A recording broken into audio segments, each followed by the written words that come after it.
శ్రీమత్ శంకర భగవత్పాద విరచిత శ్రీ సుబ్రహ్మణ్య భుజంగ స్తోత్రం. సదా బాలరూపాపి విఘ్నాద్రిహంత్రి మహాదంతి వక్త్రాపి పంచాస్య మాన్యా విదీంద్రాదిమృగ్యా గణేశాభిదామి విదత్తాం శ్రియం కాపి కళ్యాణమూర్తిః.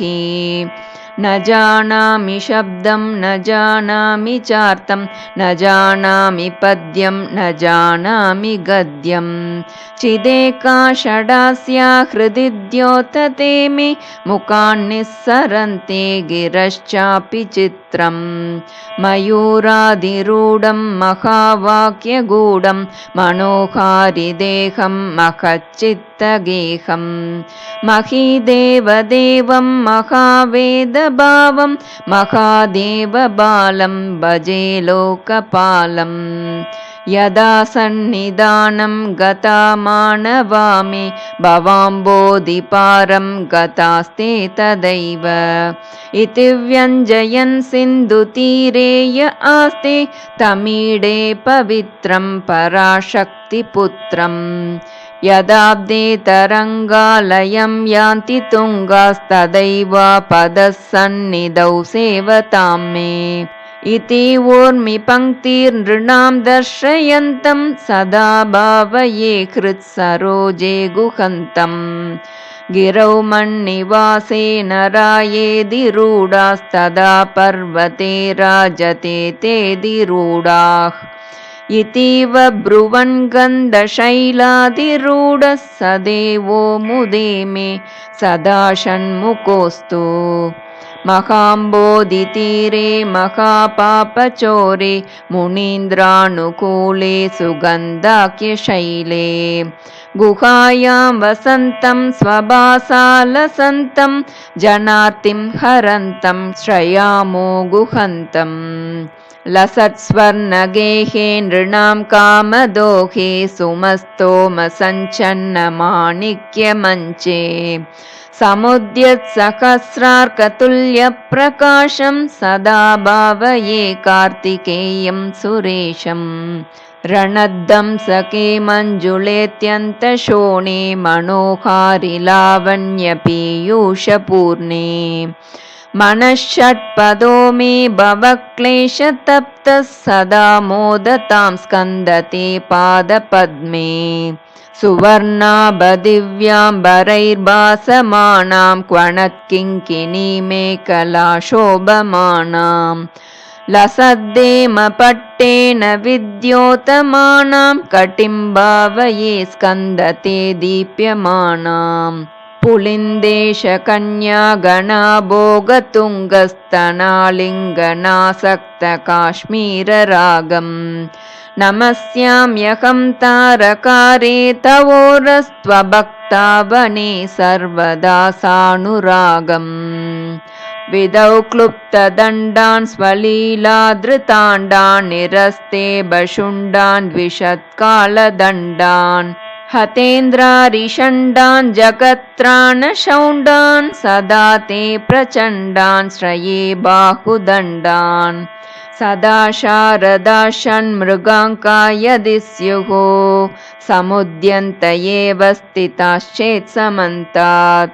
सदा पूर्णबिम्बाः कलङ्कैश्च हीनास्तदा त्वन्मुखानां ब्रुवे स्कन्दसाम्यम्. स्फुरन्मन्दहासैः सहंसानि चञ्चत्कटाक्षावलीभृङ्गसङ्गोज्ज्वलानि सुदास्यन्ति बिम्बाधराणि शसूनो तवालोकये षण्मुखाम्बोरुहाणि. विशालेषु कर्णान्तदीर्घेष्वजस्रं दयास्यन्दिषु द्वादशस्वीक्षणेषु मयीषत्कटाक्षः सकृत्पातितश्चेत् भवेत् ते दयाशीलकानामहानिः. सुताङ्गोद्भवो मेसि जीवेति षड्धा जपन्मन्त्रमीशो मुदा जिग्रतेयान्. जगद्भारभृद्भ्यो जगन्नाथ तेभ्यः किरीटोज्ज्वलेभ्यो नमो मस्तकेभ्यः. पुरद्रत्नकेयूरहाराभिरामश्चलत्कुण्डलश्रीलसद्गण्डभागः कटौ पीतवासः करे चारुशक्तिः पुरस्तान्ममास्तां पुरारेस्तनूजः इहायाहि वत्सेति हस्तान् प्रसार्याह्वयत्यादराच्चङ्करे मातुरङ्कात् समुत्पत्यतातं श्रयन्तं कुमारं हराश्लिष्टगात्रं भजे बालमूर्तिम् कुमारेश सूनो गुहस्कन्दसेनापते शक्तिपाणे मयूरादिरूढ पुलिन्दात्मजाकान्तभक्तातिहारिन् प्रभोतारकारे सदा रक्ष मां त्वम् प्रशान्तेन्द्रिये नष्टसंज्ञे विचेष्टे कपोद्गारि वक्त्रे भयोत्कम्पि गात्रे प्रयाणोन्मुखे मय्यनाथे तदानीं द्रुतं मे दयालो भवाग्रे गुहत्वम् कृतान्तस्य दूतेषु चण्डेषु कोपाद्दहच्चिन्दिबिन्दीति मां तर्जयत्सु मयूरं समारुह्य माभैरिति त्वं पुरःशक्तिपाणिर्ममायाहि शीघ्रम् प्रणम्य सकृत्पादयोस्ते पतित्वा प्रसाद्य प्रभो प्रार्थयेनेकवारम् न वक्तुं क्षमोऽहं तदानीं कृपाब्धे न कार्यान्तकाले मनागप्युपेक्षा सहस्राण्डभोक्ता त्वया शूरनामा हतस्तारकसिंहभक्त्रश्च दैत्यः ममान्तर्हृदिस्थं मनक्लेशमेकं न हंसि प्रभो किं करोमि क्वयामि अहं सर्वदा दुःखभारावसन्नो भवान् दीनबन्धुस्त्वदन्यं न याचे भवद्भक्तिरोधं सदा क्लप्तबादं ममादिं द्रुतं नाशयो मासु तत्त्वम् अपस्मारकुष्ठक्षयाश्रप्रमेहज्वरोन्मादगुल्मादिरोगामहान्तः पिशाचाश्च सर्वे भवत्पत्रभूतिं विलोक्य क्षणात्तारकारे द्रवन्ते दृशिस्कन्दमूर्तिश्रुतौ स्कन्दकीर्तिर्मुखे मे पवित्रं सदा तच्चरित्रम् करे तस्य कृत्यं वपुस्तस्य भृत्यं गुहे सन्तु लीना ममाशेषभावाः मुनीनामुताहो नृणां भक्तिभाजामभीष्टप्रदा सन्ति सर्वत्र देवाः नृणामन्त्यजानामपि स्वार्थदाने गुहादेव मन्यं न जाने कळत्रं सुता बन्धुवर्गः पशुर्वा नरो वातनारी गृहे ये मदीयाः यजन्तो नमन्तस्तुवन्तो भवन्तं स्मरन्तश्च ते सन्तु सर्वे कुमार मृगाः पक्षिणो दंशकाये च दुष्टास्तथा व्याधयो बाधकाये मदङ्गे भवच्चक्तितीक्ष्णाग्रभिन्ना सुदूरे विनश्यन्तु ते चूर्णितक्रौञ्च शैल जनित्री पिता च स्वपुत्रापराधं सखेतेन किं देवसेनादिनाथ अहं चाति बालो भवान् लोकतातः क्षमस्वापराधं समस्तं महेश नमः केकिने शक्तये चापि तुभ्यं नमश्चागतुभ्यं नमः कुक्कुटाय नमः सिन्धवे सिन्धुदेशाय तुभ्यं पुनस्कन्दमूर्ते नमस्ते नमोऽस्तु जयानन्दभूमं जयापारधामं जयामोघकीर्ते जयानन्दमूर्ते जयानन्दसिन्धो जयाशेषबन्धो जयत्वं सदा मुक्तिदानेश सूनो भुजङ्गाख्यवृत्तेन क्लप्त क्लप्तं स्तवं यः पठेद्भक्तियुक्तो गुहं सम्प्रणम्य सपुत्रान् कळत्रं धनं दीर्घमायुर्लभेत् स्कन्दसायुज्यमन्तेन रसः भुजङ्गाख्यवृत्तेन क्लप्तं स्तवं यः पठेद्भक्तियुक्तो गुहं सम्प्रणम्य सपुत्रान् कळत्रं धनं दीर्घमायुर्लभेत् स्कन्दसायुज्यमन्तेन रसः इति श्रीमच्छङ्करभगवतः कृतौ श्रीसुब्रह्मण्यभुजङ्गस्तोत्रं सम्पूर्णम्। वेङ्कटरमण गोविन्द गोविन्द, शङ्कटहरण गोविन्द गोविन्द, शेषाचलवास गोविन्द गोविन्द।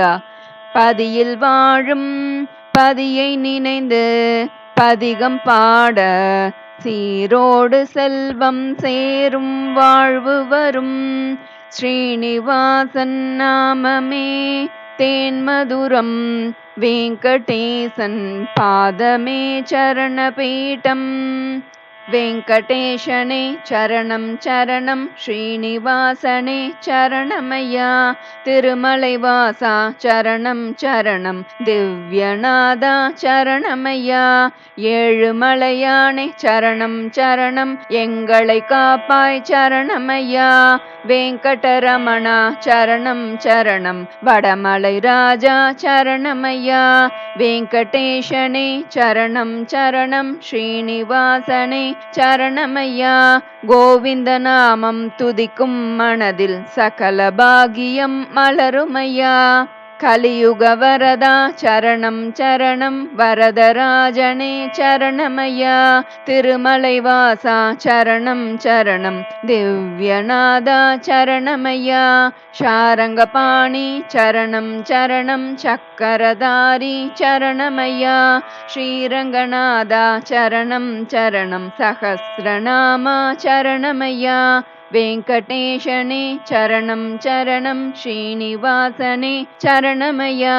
கோவிந்த நாமம் துதிக்கும் மனதில் சகல பாகியம் மலருமையா. பார்க்கடல் வாசா சரணம் சரணம், பக்தவத்சலா சரணமையா. பத்மநாபனே சரணம் சரணம், பாப விநாசா சரணமையா. பத்மாவதிபதி சரணம் சரணம், பங்கஜபாதா சரணமையா. பாரின் அதிபதி சரணம் சரணம், பரமதேவனே சரணமையா. வெங்கடேஷனே சரணம் சரணம், ஸ்ரீனிவாசனே சரணமையா. கோவிந்த நாமம் துதிக்கும் மனதில் சகல பாகியம் மலருமையா. சாந்தஸ்வரூபா சரணம் சரணம், சத்தியவேதா சரணமையா. சர்வகாரணா சரணம் சரணம், சர்வரக்ஷகா சரணமையா. சப்தகிரீஸ்வர சரணம் சரணம், சங்கடம் தீர்ப்பாய் சரணமையா. ஸ்ரீமன்னாரண சரணம் சரணம், சகல காரணா சரணமையா. வெங்கடேஷனே சரணம் சரணம், ஸ்ரீனிவாசனே சரணமையா. கோவிந்த நாமம் துதிப்பவர் வாழ்வில் சகல பாகியம் மலருமையா. மங்களநாதா சரணம் சரணம், மாயவதேவா சரணமையா. மோகநாசக சரணம் சரணம், மோக்ஷகாவலா சரணமையா. மாமலை மணியே சரணம் சரணம், மாதவநாதா சரணமையா. மாசரு ஒளியே சரணம் சரணம், மாலே வண்ணா சரணமையா. வெங்கடேஷனே சரணம் சரணம், ஸ்ரீனிவாசனே சரணமையா. கோவிந்த நாமம் துதிப்பவர் வாழ்வில் சகல பாகியம் மலருமையா. கருணாமூர்த்தி சரணம் சரணம், கற்பக கணியே சரணமையா. கருட வாகனா சரணம் சரணம், கலியுக வரதா சரணமையா. குவலயநாதா சரணம் சரணம், குஞ்சித பாதா சரணமையா. குலநலம் காப்பாய் சரணம் சரணம், குறைகளை தீர்ப்பாய் சரணமையா. குலநலம் காப்பாய் சரணம் சரணம், குறைகளை தீர்ப்பாய் சரணமையா. வெங்கடேஷனே சரணம் சரணம், ஸ்ரீனிவாசனே சரணமையா. கோவிந்த நாமம் துதிப்பவர் வாழ்வில் சகல பாகியம் மலருமையா. வெங்கடேஷனே சரணம் சரணம் ஸ்ரீனிவாசனே சரணமையா. கோவிந்த நாமம் துதிப்பவர் வாழ்வில் சகல பாகியம் மலருமையா. கோவிந்த நாமம் துதிப்பவர் வாழ்வில் சகல பாகியம் மலருமையா. கோவிந்த நாமம் துதிப்பவர் வாழ்வில் சகல பாகியம் மலருமையா.